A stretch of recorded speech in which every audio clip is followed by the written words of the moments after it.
It was a Monday morning, the start of another school week at Red Bank Middle School. Teacher Janelle Melton had something special planned for her fifth graders. The students took their seats, eager to begin the lesson she had been preparing, but Janelle never arrived. At first, it seemed like a simple delay. Perhaps she was running late, maybe she had car trouble. But as the hours passed, concern grew. Janelle was always punctual, always prepared. Something was wrong. Janelle wasn't just a teacher, she was a mentor, a role model, and a passionate educator who had dedicated her life to shaping young minds. She had a deep love for history and knew how to make the past come alive, drawing students in and keeping them engaged. That morning, she had planned to discuss President Obama's speech on education, an inspiring message she wanted to share with her students. She was supposed to join another class, play the speech, and spark a conversation that would encourage her students to dream big and work hard. But that moment never came. As her absence stretched through the morning, the school secretary grew increasingly worried and reached out to someone she thought might know where Janelle was, her ex-husband, Michael Melton. Their divorce had not yet been finalized, but they remained close. Perhaps he had spoken to her, or maybe she had told him she wasn't feeling well. When Michael received the call, he immediately drove to her home in Neptune City, just 20 minutes away. As he pulled up to her house, a sense of relief washed over him. Her car was parked in the driveway. She was home. Maybe she had just overslept, or perhaps she wasn't feeling well. He walked up to the door, expecting to knock and hear her voice from inside. But when he reached for the handle, he found the door unlocked. Michael stepped inside and called out her name, expecting a response, but the house was silent. Moving through the familiar space, his voice echoed as he searched for her. When he reached her bedroom, he stopped in his tracks. There, lying on the floor, was Janelle. She was still wearing her nightgown, and there was a small stain of blood near the top. Her face looked strange, almost as if she were wearing makeup. For a brief moment, his mind refused to accept what he was seeing. He thought maybe she had fallen while getting ready for work, that she had hit her head. But deep down, he knew something was terribly wrong. His hands trembled as he pulled out his phone and dialed 911. "You need to hurry," he told the dispatcher. "She's not moving, she's not responding. Please get here now." Within minutes, paramedics arrived, rushing inside. One of them knelt beside Janelle, checking for any signs of life. He pressed his fingers to her neck, feeling for a pulse. Then, looking up at Michael, he spoke the words that shattered his world. "She's gone." News of Janelle's death spread quickly, sending shockwaves through her family, friends, and students. How could this happen? Why would someone hurt her? As detectives arrived at the scene, it became clear that this was no accident. Janelle Melton had been murdered. Investigators combed through the house, searching for clues. Signs of forced entry pointed to a break-in. A window in the kitchen dinette area had been pushed open, and just beneath it, a chair bore the distinct imprint of a shoe. Someone had climbed inside. But this wasn't just a robbery gone wrong. The crime was violent, brutal. Janelle had been beaten and tortured. Detectives immediately turned their attention to those closest to her. The first person to fall under suspicion was Michael. He had found the body. He was the last known person to have been in contact with her. And their divorce was just weeks away from being finalized. Could this have been a crime of passion? Had an argument turned deadly?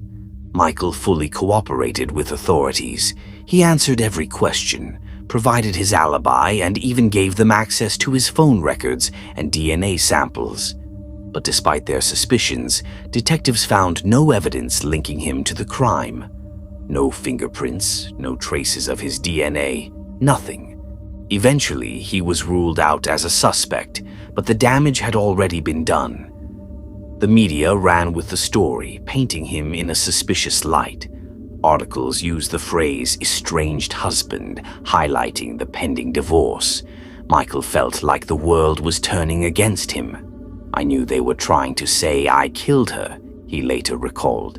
"But I loved Janelle. I would never hurt her." With Michael eliminated as a suspect, the case stalled. Weeks turned into months. Months turned into years. Janelle's family was left with nothing but unanswered questions and grief. The case went cold. Then, after years of silence, there was a breakthrough. Forensic analysts revisited the pink lighter found at the scene, sending it for advanced DNA testing at the New York City Medical Examiner's Office. This time, the results were clear. The DNA belonged to Gregory Jean-Baptiste, a known gang member. His name was already in police databases. But why had he been in Janelle's home? As detectives dug deeper, a horrifying truth emerged. The killers had targeted the wrong house. They had planned to rob a drug dealer named David Much, who lived next door to Janelle. Word had spread that Much kept $15,000 in cash hidden in his freezer, along with a stash of drugs. Someone at a party had let the secret slip, and a group of gang members saw an opportunity. They gathered their weapons, put on dark clothes, and set out to rob him. But in the darkness, they broke into the wrong apartment. Once inside, they realized their mistake. But instead of leaving, they took out their frustration on Janelle. She had nothing to do with their world, yet she paid the ultimate price for their greed and violence. With Jean-Baptiste identified, police widened their search and uncovered two more suspects, Ebenezer Bird and Jerry Spaulding. But they needed more than DNA. They needed testimony. That's when they found Elizabeth Pinto. She had been with the men that night. She had driven them to the crime scene, and she knew exactly what had happened. Under pressure, she agreed to testify in exchange for a reduced sentence. Her testimony sealed the case. In 2016, 7 years after Janelle's murder, Gregory Jean-Baptiste, Ebenezer Bird, and Jerry Spaulding were all charged with first-degree felony murder, robbery, conspiracy, and weapons violations. During the trial, the prosecution laid out a devastating case against the three men. DNA evidence, phone records placing them at the scene, eyewitness testimony. The defense tried to cast doubt, claiming there was no direct evidence linking them to the murder. But the jury saw through the lies. One by one, the guilty verdicts came down. When the judge sentenced all three men to life in prison, Michael, Janelle's family, and her friends felt a sense of relief. Justice had been served, but it didn't bring her back. Michael reflected on the tragedy. "Two people died that day," he said, "Janelle and a part of me." Her students, now older, still remember the warmth and kindness she showed them, the passion she had for teaching. Her family continues to feel the weight of her absence, a void that can never be filled. And the men responsible, even behind bars, they continue to claim innocence. But the evidence tells another story. Janelle Melton was stolen from the world far too soon, but her impact, her legacy, it lives on. And the men who took her life will never take another. Even with the conviction of her killers, the pain of Janelle Melton's loss never truly faded for those who loved her. Her students continued to talk about her long after she was gone, how she made history come alive in the classroom, how she took the time to listen to them, how she made them feel seen and valued. For many of them, she was more than a teacher. She was the first adult who made them believe they could be something great.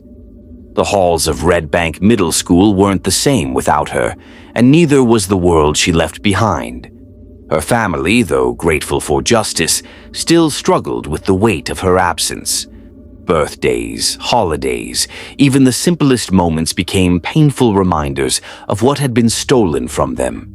Every year, on the anniversary of her death, they gathered to honor her memory, sharing stories, tears, and laughter, keeping her spirit alive in the only way they knew how. For Michael, life after Janelle's murder was a struggle.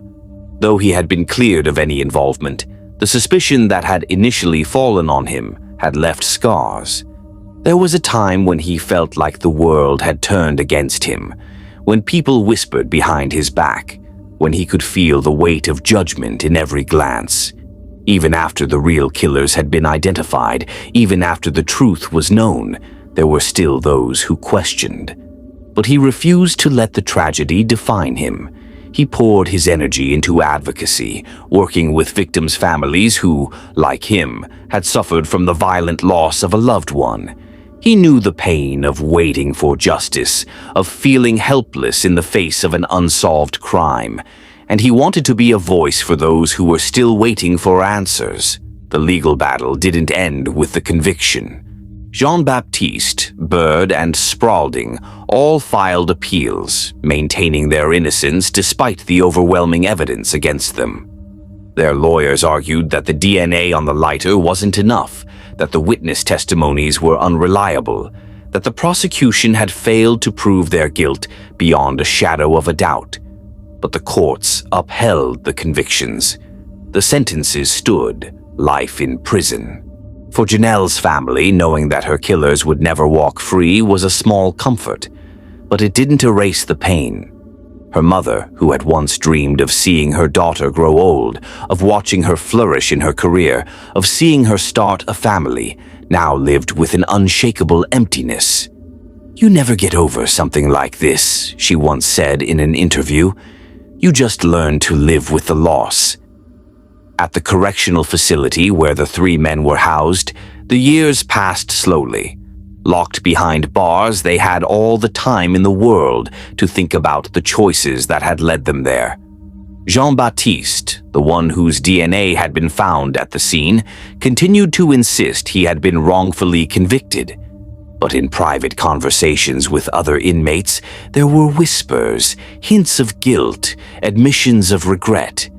Bird, the ringleader, had built a reputation for being ruthless, for always being the one to take control in any situation. But prison changed him. The confidence, the bravado, over time, it faded. He stopped talking about the case. He stopped claiming innocence. He simply withdrew. Some inmates believed he was haunted by what he had done. Others thought he was just tired of fighting a battle he knew he had already lost. Spaulding, the youngest of the three, took a different path. He found religion behind bars, became deeply involved in faith-based programs, and even wrote letters to Janelle's family asking for forgiveness. The letters were never answered. Years passed, and while the world moved on, Janelle's name remained in the hearts of those who had known her. Her former students, now adults, often spoke about how she had impacted their lives. Some became teachers because of her. Others pursued careers in history, inspired by the way she had taught them to love the past. In many ways, her legacy lived on through them. Michael eventually found love again, but he never stopped thinking about Janelle. She had been his first love, the woman he had once vowed to spend forever with. Though their marriage had ended, their bond had not. Losing her had changed him. Every year, on the day that should have been her birthday, he visited her grave. He brought flowers. He sat in silence. And he remembered. Justice had been served. The killers had been caught. But some wounds never truly heal. Janelle Melton's story was one of tragedy, but it was also one of impact. She had lived with purpose, with kindness, with passion. And even in death, she continued to inspire. Janelle Melton's life was taken far too soon, but her legacy continues to live on in the students she inspired, the family who loved her, and the justice that was ultimately served. Though nothing can bring her back, her story serves as a reminder of the impact a single person can have on the world. She was a teacher, a mentor, a woman who dedicated her life to shaping young minds, and even in her absence, her influence remains. The tragic circumstances of her death highlight the dangers of senseless violence, the pain of injustice, and the power of perseverance in the pursuit of truth. Her case took years to solve, but because of tireless investigators, forensic advancements, and the courage of witnesses, her killers were brought to justice. Yet, for every case that finds closure, there are still countless others that remain unsolved, families still waiting, still hoping for answers. Janelle's story is not just about loss, it is about resilience, about fighting for justice even when the odds seem insurmountable. It is about honoring the lives of those taken too soon and ensuring that their voices are never forgotten. If her story has moved you, let it also inspire you to take action. Support organizations that fight for victims of violent crimes. Advocate for advancements in forensic science that help solve cold cases. And above all, remember the value of a life, how one person's kindness, passion, and dedication can ripple through the world long after they are gone. Janelle Melton was more than a victim. She was a force for good. And though her life was taken, her story will never fade. A warm summer evening settles over Los Angeles, the full moon casting a pale glow over the city. The air is thick with the hum of distant traffic and the rhythmic chirping of crickets. In a quiet neighborhood atop a hill on the west side, Jerry Elster is fast asleep in the comfort of her home, oblivious to the terror about to unfold. At 1 a.m., an intruder slips into her backyard, moving with careful precision. The man forces open a patio door, stepping inside without a sound. He finds valuables, money, jewelry, but he is not here to steal. He is here for something far more sinister. Jerry, sleeping peacefully, has no warning. When she wakes, she is already bound. Her body is pressed into the mattress, a heavy weight pinning her down. Confusion turns to horror as she realizes a stranger is in her room, in her bed, controlling her movements. He has found a pair of scissors and used them to cut away her clothes, leaving her exposed and helpless.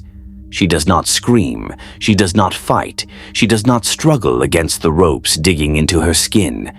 Every instinct tells her that resistance will only make things worse. She focuses on surviving. The attack is brutal, prolonged, unrelenting. By 3:30 a.m., the house falls silent once again. The attacker is gone. Jerry is left alone in the darkness, still bound, her body trembling with shock. But she refuses to remain helpless. She rolls off the bed onto the floor and crawls toward the bathroom. Her wrists and ankles are tied with her own nylons, but she fights through the pain, inching forward. Reaching up, she fumbles through a drawer, her fingers closing around a pair of cuticle scissors. Hands shaking, she saws through the fabric, freeing herself. Barely able to stand, she makes it to the phone and dials 911.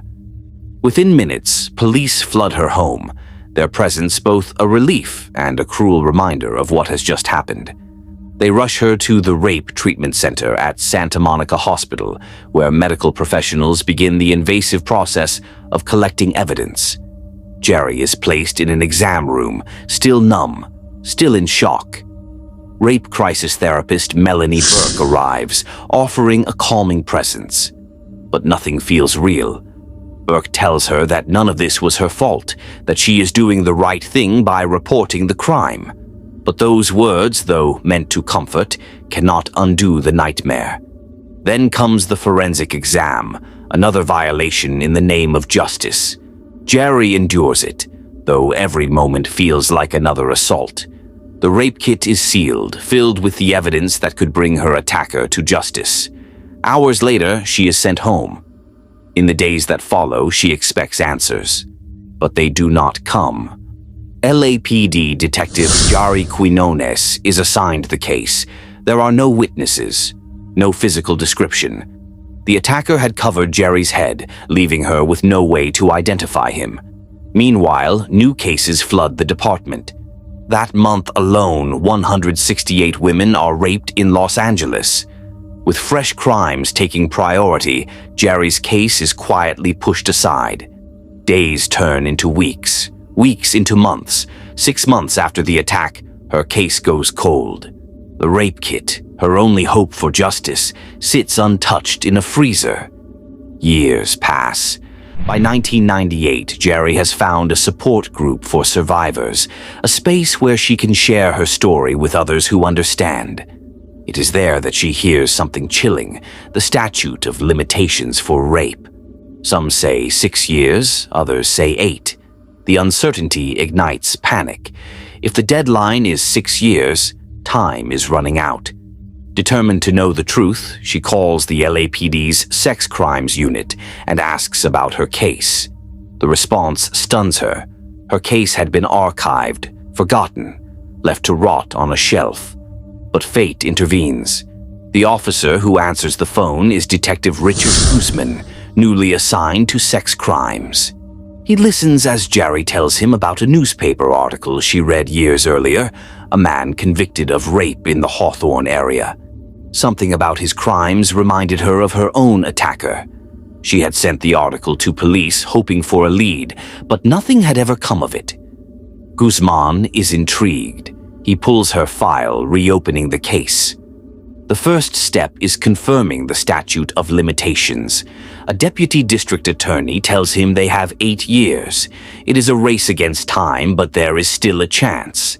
The rape kit is finally tested. After 6 long years, the DNA results come back. There is a hit. Reginald Miller. He has been incarcerated since October 1992 for burglary and rape, a predator already behind bars. Now Jerry has a name, a face, and, she believes, the justice she has fought so hard for. She prepares herself for trial. The thought of seeing him in court, of making sure he stays in prison, fills her with hope.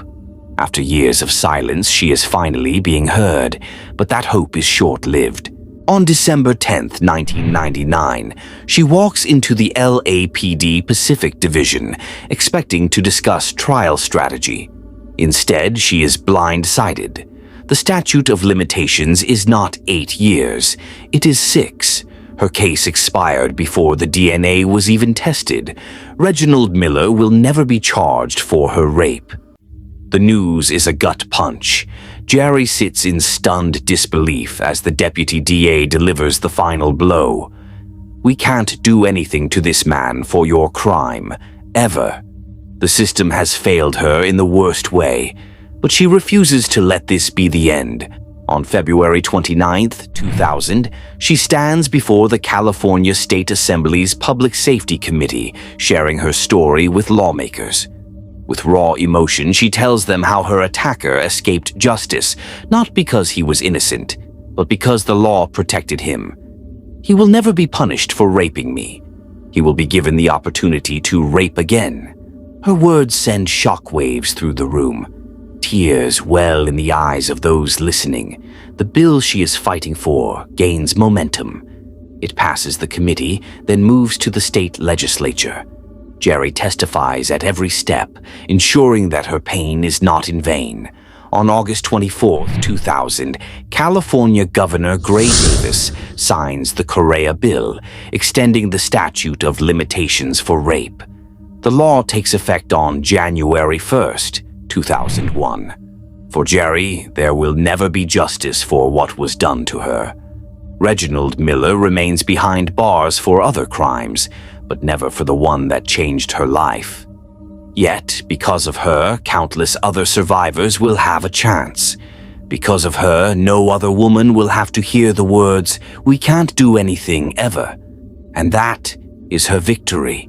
Jerry Elster's story is one of pain, resilience, and ultimately, change. She was robbed of justice, forced to confront a system that failed her at every turn. But instead of surrendering to despair, she turned her anger into action.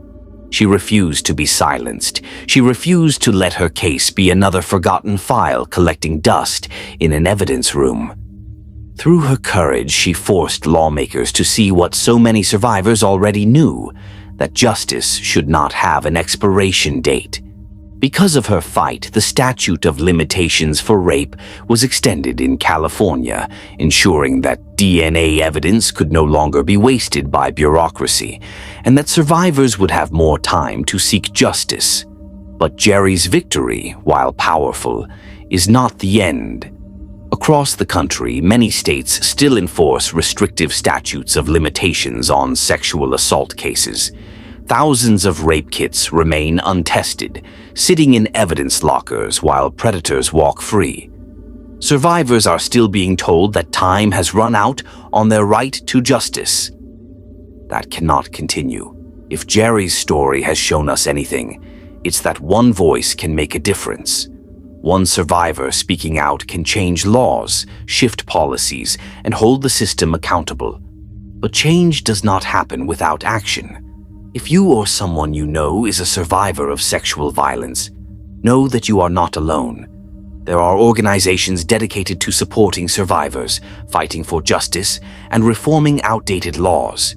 Get involved. Support efforts to end the backlog of untested rape kits. Demand legislative change. Justice delayed does not have to mean justice denied. Let Jerry's fight be a reminder that when survivors speak, the world must listen. And when we listen, we can create a future where no one has to fight this battle alone.